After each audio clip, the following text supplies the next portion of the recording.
오늘 우리에게 주시는 이 본문은 마태가 예수님을 만났던 사건, 혹은 예수님께서 마태를 제자로 부르신 사건을 기록한 내용입니다.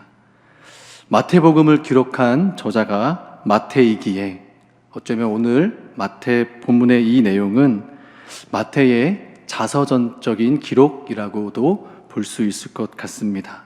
자기의 이야기를 자신이 기록했기 때문인데요. 특별히 마태는 예수님과의 만남을 통해 자신에게 일어난 변화에 대해서 전하고 싶었던 것 같습니다. 자신이 만난 예수님이 자신을 구원하기 위해 이 땅에 오신 하나님의 아들이심을 그 발견한 그 놀라운 것들을 전하고 싶었는지 모르겠습니다. 그런데 마태는요, 예수님이 자신을 보고 제자로 부르셨다는 기록을 굉장히 짧게 기록하고, 그리고 자신에게 어떤 변화가 있었는지를 아주 간략하게 기록하고 있습니다. 그는 변화된 모습을 기록했지만 사실 오늘 저희가 읽은 말씀은 단 2절에 불과합니다.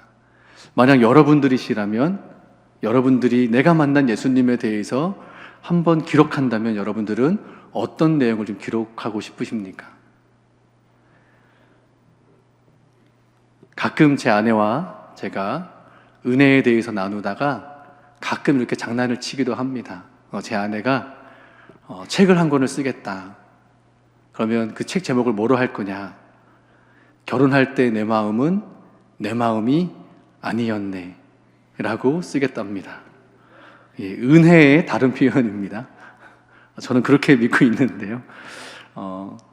여러분들이라면 여러분들의 인생에서 예수님을 만났던 이야기들을 어떻게 기록하고 그 책 제목을 뭐라고 쓰고 싶으신가요? 마태는요, 자신에게 일어난 엄청난 변화, 그 변화를 가능하게 한 분, 그 예수님이 누구신지를 전하기 위해 자신의 이야기를 기록했는데요.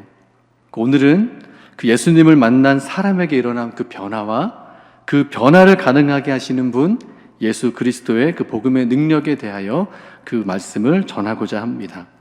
9절 말씀에 보니까요, 마태는 세관에 앉아 있었다라고 합니다. 세관은요, 세금을 거두어 드리는 곳이죠. 마태는 세리였습니다. 세금 징수원이었습니다. 당시는요, 로마의 시대 때 세리는 로마의 군대가 징수해야 할 세금을 그 일을 대신하여 거두었던 사람들입니다. 로마 군대의 힘을 빌어서 이 사람들은 부과된 세금보다 더 많이 거두어 드리는 방식으로 부자가 되기도 했고, 또 생계를 유지하며 살아가기도 했습니다. 별명이 있었는데요, 허가된 도둑이라는 별명이 있었답니다.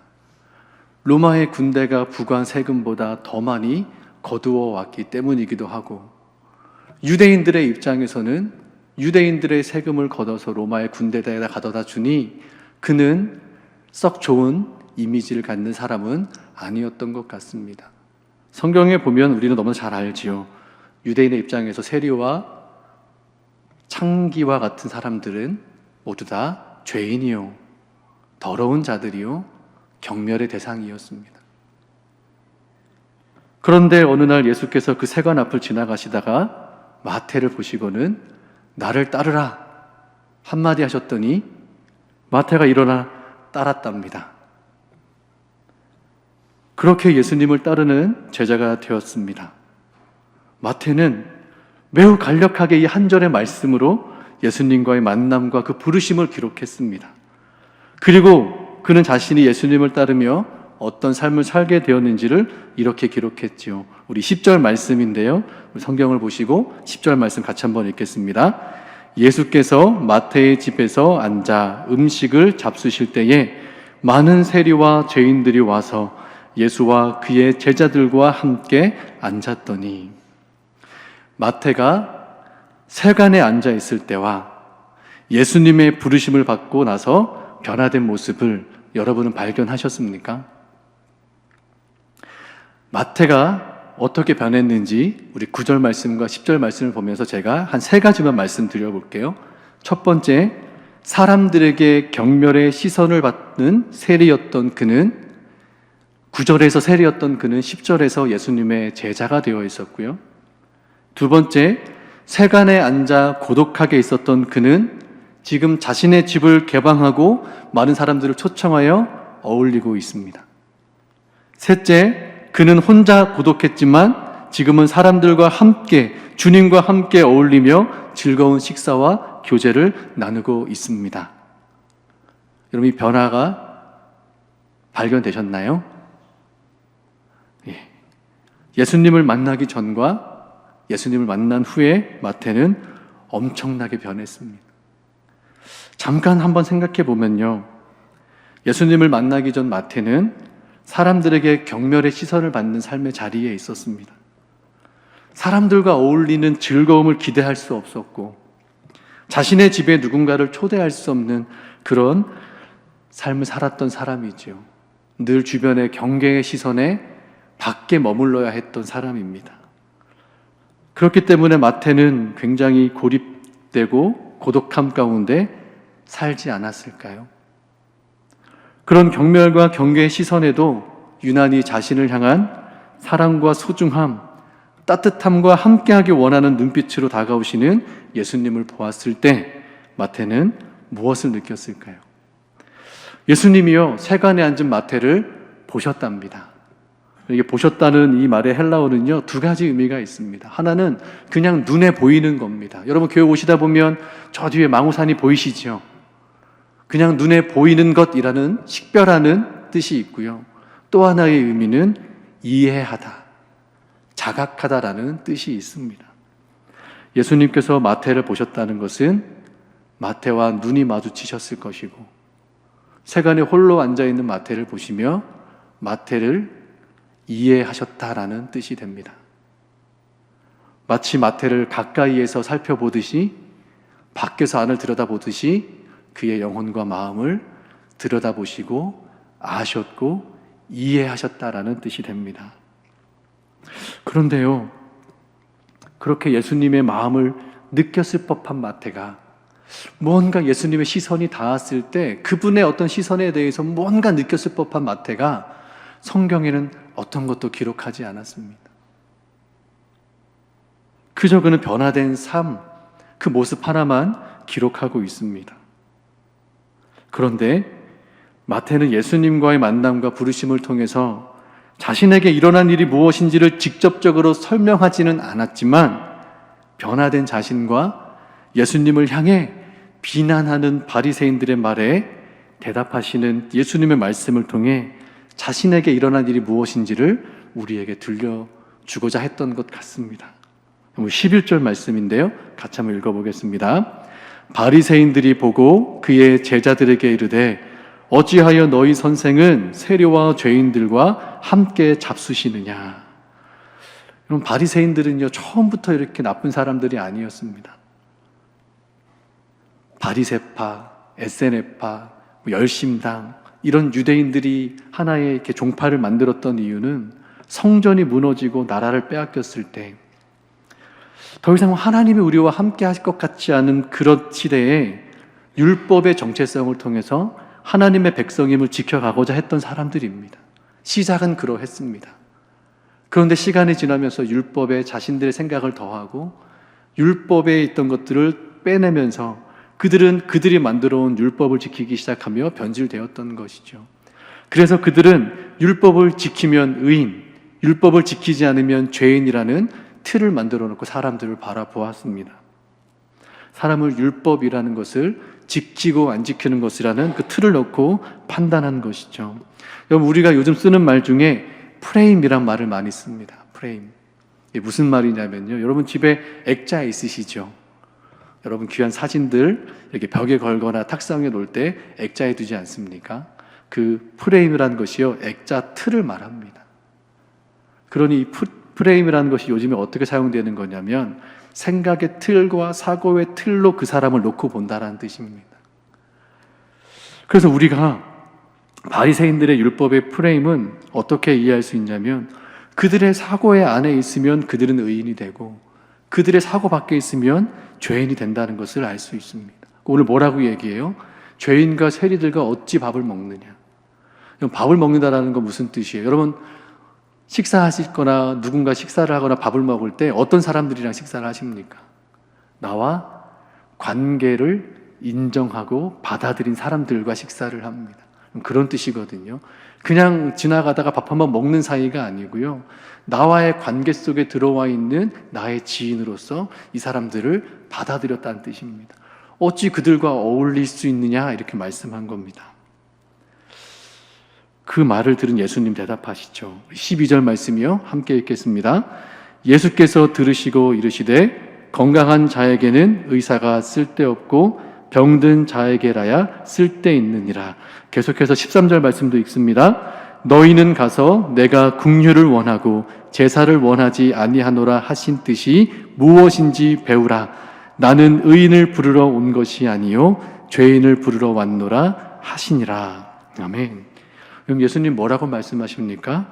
병든 사람에게야 의사가 필요하지 나는 죄인을 부르러 왔다 이렇게 말씀하세요. 예수님이 이 땅에 오신 목적에 대해 말씀하신 겁니다. 병든 자 그리고 죄인들을 부르셔서 고치시고 구원하시기 위해 오셨다는 거예요. 여러분 이 대화는요 사실 마태가 자신을 변화시킨 예수님의 사랑을 고백하고 있는 것과 같습니다. 예수님께서 마태를 바라보셨을 때 마태를 아셨죠. 마태의 마음에 이 마음이 있는 겁니다. 예수님, 저는 병들었습니다. 저는 죄인입니다. 이 병을 고쳐주실 분, 이 죄를 씻어주실 분이 필요합니다. 주님, 저는 주님이 필요합니다. 주님 그 마음을 아셨고 그 마태를 불러주셨습니다. 마태는 자신의 언어로 이거 고백하진 않았지만 예수님께서 이 땅에 오신 이유 자기와 불러주시고 함께 하시는 그 모습을 통해서 왜 죄인과 세리들과 밥을 먹느냐고 따지는 비난하는 바리새인들을 향해 말씀하시는 그 말씀으로 예수님이 누구신지 자신이 만난 예수님이 어떤 분이신지를 고백하고 있는 겁니다. 그분은 병든 사람들을 고쳐주시기 위해 오신 하나님의 아들이시요 우리를 죄에서 씻겨주시기 위해 오신 예수 그리스도 메시아입니다. 여러분 병들고 죄인된 우리도 주님이 이와 같이 만나 주신 줄로 믿습니다. 예수님은 병든 우리 마음을 치유하시고 병들게 만든 죄를 깨끗하게 씻어주시며 우리를 틀에 묶어놓은 여러 억눌린 것들로부터 자유케 하신 줄로 믿습니다. 그 은혜를 입어 자유를 얻은 사람은 마태와 같이 율법의 틀로 또다시 정죄하고 비난하는 것을 두려워하지 않게 됩니다. 왜요? 그 틀의 무의미함을 깨달았기 때문입니다. 그 틀에서 벗어난 자유는 하나님 나라 백성이 누려야 할 특권이며 권리임을 깨달았기 때문입니다.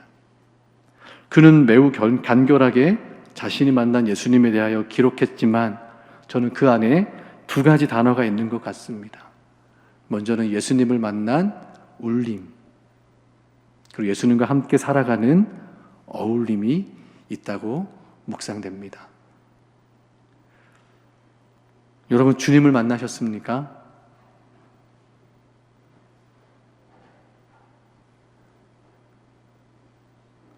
곤란하세요? 주님이 우리를 만나주셔서 우리의 병든 마음도 고쳐주셨고 죄를 씻어주시고 구원하여 주신 줄로 믿습니다. 여러분 우리가 죄를 씻김 받았다라는 것을 한번 예를 들어서 한번 설명해 보겠습니다. 예전에 큰 아이가 유치원 때였던 것 같습니다. 더운 여름날에요. 저는 이제 집에 와서 이제 딱 샤워를 하고 깨끗하게 기분 좋게 나왔는데 밖에서 뭘 이렇게 흙구덩이에서 놀았는지 이렇게 모래범벅을 하고 들어왔습니다. 집에 왔는데 아빠를 보니까 반가워요, 안 반가워요? 반가워서 아빠 하고 달려오는 거예요. 걔는 지금 땀범벅 모래범벅이고 저는 막 샤워하고 개운하게 나왔는데 달려오면 어떻게 해야 될까요? 안아주셨을 것 같습니까? 네, 제가 머리를 탁 막아 세웠습니다. 잠깐! 가 씻고 와. 이렇게 얘기를 했거든요. 근데 그 순간에 제가 이런 묵상이 됐습니다. 분명히 나는 씻고 나왔기 때문에 지저분한 애를 안으면 제가 지저분해지는 줄 알았어요. 당연히 제가 지저분해지지 않겠습니까? 그런데 제가 만난 예수님은 저는 너무 죄로 더러워져 있는데 너무 병들고 왜곡되고 너무나 자기 집착과 연민에 빠져 있는데 그분이 저를 찾아와서 만나주셨을 때 감히 그분의 품에 안길 생각도 못했는데 그분이 덥석 안아주셨더니요, 그분의 거룩하심이 저를 거룩하게 하더라는 겁니다. 우리가 만났을 때 일어난 일들은 그런 은혜인 줄로 믿습니다. 여러분들의 마음에 계신 주님의 은혜는 이와 같은 은혜인 줄로 믿습니다. 그럼 이 은혜는 우리의 생각의 틀을 깨트리시고 자유케 하시는 복음의 능력인 줄로 믿습니다. 그래서 우리가 세상을 살아갈 때에 저 사람들과는 어울리면 안 돼, 저런 인간들과는 상종해서는 안 돼라는 생각들이 다 무의미함을 깨달아지고 그 하나님의 울림이 필요한 자들 곁에 나아가 함께 어울리며 또 다른 울림을 줄 수 있는 삶이 되게 하신 줄로 믿습니다. 여러분, 그 울림을 받았던 마태는요, 예수님과 함께 자신의 집을 개방했습니다. 사람들이 함께 모였고 함께 음식을 나누며 즐겁게 교제했습니다. 그 울림을 전달하는 어울림의 삶으로 나아갔습니다.